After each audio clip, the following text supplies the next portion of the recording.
Video scroll করতে করতে হঠাৎ সেই দিন সামনে চলে এলো এই কোরিয়ান ভাইরাল হ্যাকটা। এই হ্যাকটা দেখার পর সত্যি বলতে আমার খুব ইচ্ছা করলো এটাকে ট্রাই করতে। লাকিলি ওই মুহূর্তে আমার কাছে ফ্লেক্স সিডসও অ্যাভেলেবেল ছিল। ফ্লেক্স সিডসটা আমি জলের মধ্যে ফুটতে দিই। ওই মুহূর্তে আমার কাছে রাইস পাউডার ছিল না, তাতে কি ভাত খাওয়ার চাল তো আছে, সেটাকে মিক্সিতে ব্লেন্ড করে ওই মিক্সচারটার মধ্যে দিয়ে একসাথে ফোটাতে লাগলাম। ব্যাপারটা তো সেই একই। মিক্সচারটা 10 থেকে 15 মিনিট ফোটানোর পরে সেটাকে আমি ঠান্ডা করতে দিলাম। তারপর ঠিক এরকম একটা স্ট্রাকচার তৈরি। ঠান্ডা করার পরে আবার একবার মিক্সিতে ব্লেন্ড করে নিয়ে আমি পুরো রেডি অ্যাপ্লাই করার জন্য স্কিন। প্রথমে আমি খুব নার্ভাস ছিলাম যে এটা সত্যিই কাজ করবে কিনা, একটু গন্ধ করছিল। দেখো, ভালো কিছু পেতে গেলে একটু সহ্য করতে হয়। তারপর প্যাকটাকে ভালোভাবে ফুল ফেসে অ্যাপ্লাই করার পর আমাকে এমন দেখাচ্ছে।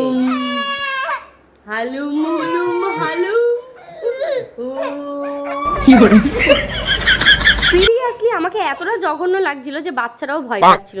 প্যাকটা আমি 45 মিনিট স্কিনে রেখে তারপর নর্মাল জলে ধুয়ে নিয়েছি। সিরিয়াসলি একবার ব্যবহারে এই হ্যাকটা সত্যিই কাজ করে। গ্লাস স্কিন তো আর একবারে হয়ে যায় না, কিন্তু এই রিভিউটা অথেন্টিক ভাবেই বলছি, দারুণ, ট্রাই করতে পারো।